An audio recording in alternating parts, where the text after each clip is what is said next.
সরাসরি কাজের কথায় আসে।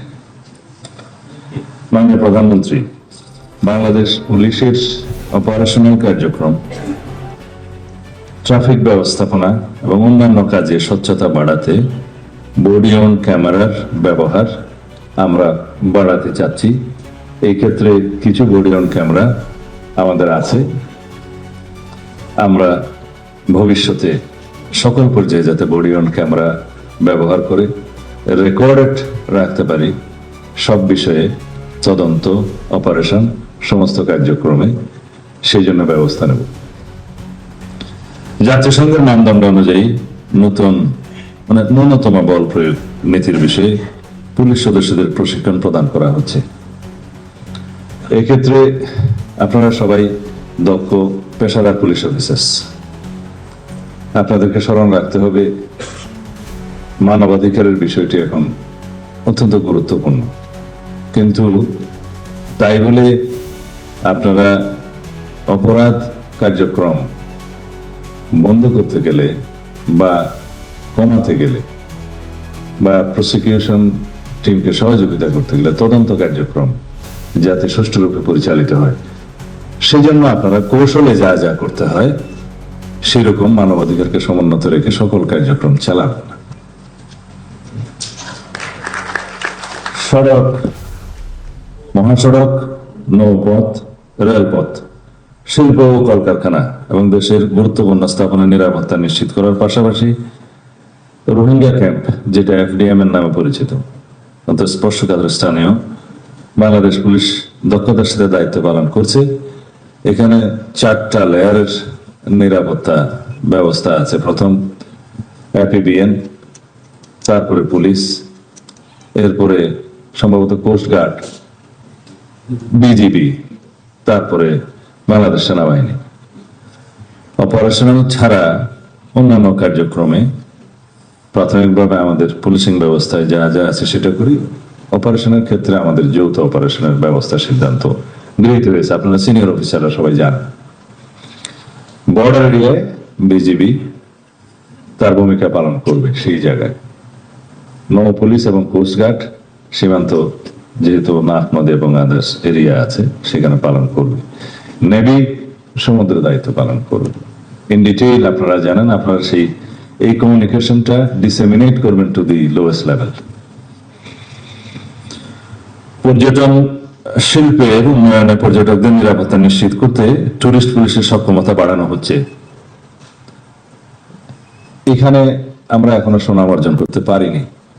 ইন ডিটেইল আমি আপনাদেরকে বলবো না, সেটা আপনারা জানেন।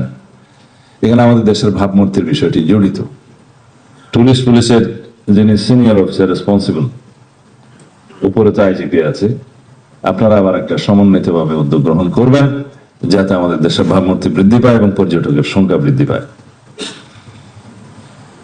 Police clearance certificate, online GD সহ অন্যান্য সেবা দ্রুততার সঙ্গে প্রদানের কার্যক্রম চলছে, কিন্তু এটা এনশিওর করতে হবে যাতে সবকিছু আমরা যথাসময়ে দিতে পারি। পুলিশ ক্লিয়ারেন্সের নামে অতীতে যে সমস্ত ভোগান্তি হতো, আমরা নিজেরা ভুগি জানি, সেই রকম কোন রিপোর্ট যেন না আসে।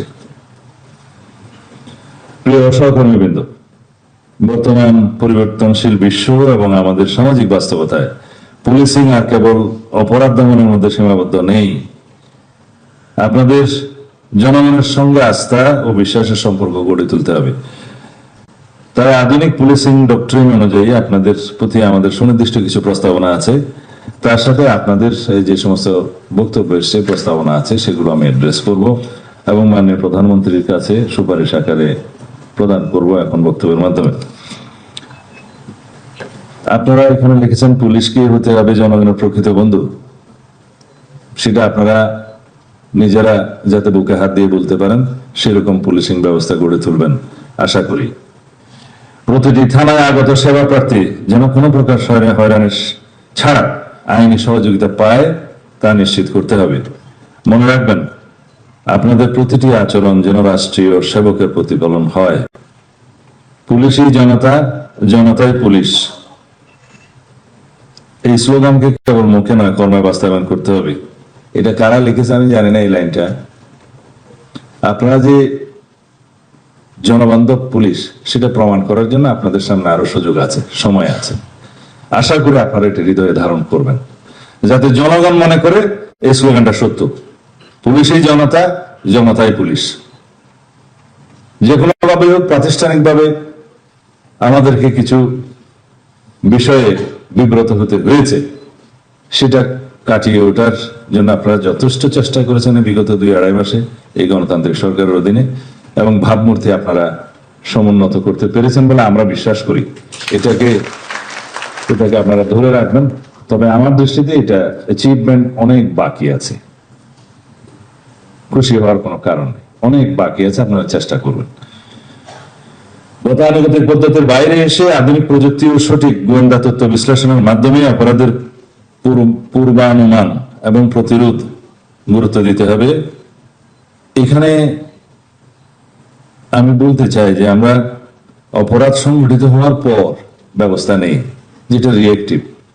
অপরাধ সংঘটিত হতে না পারে সেই প্রিভেন্টিং পুলিশিং ব্যবস্থাকে জোর দিতে হবে, যেটা আমাদের এই সরকারের প্রধানতম উদ্দেশ্য। মানে প্রিকশনারি মেজার্স। যদি আমরা রোগী মরিয়া যাইবার পরে ডাক্তার আসিল এই থিওরিতে বিশ্বাস করি, তাহলে ট্রেডিশনাল পুলিশিং ঠিক আছে। যদি বলা হয় যে ডাকাতি হয়ে গেছে, এখন পুলিশ যাবে, ট্রেডিশনাল পুলিশিং ব্যবস্থার উপর নির্ভর করতে সমাজে এমন একটা অবস্থা আমরা কি সৃষ্টি করতে পারি না যে প্রোঅ্যাক্টিভ মেজার্স এর মাধ্যমে, যে আমরা আগেই ইন্টেলিজেন্স সাপোর্ট নিয়ে পুলিশ প্রিকশনারি ব্যবস্থা করবে যাতে অপরাধটা সংঘটিত না হতে পারে। সেই জন্য আমরা ওয়েল ইকুইপড করব। আপনাদের এই প্রস্তাবগুলো আমি একটু পরে বলবো। অপারেশনাল কার্যক্রম পরিচালনায়, সেটা আমি বলেছি, আন্তর্জাতিক মানদণ্ড, মানবাধিকার।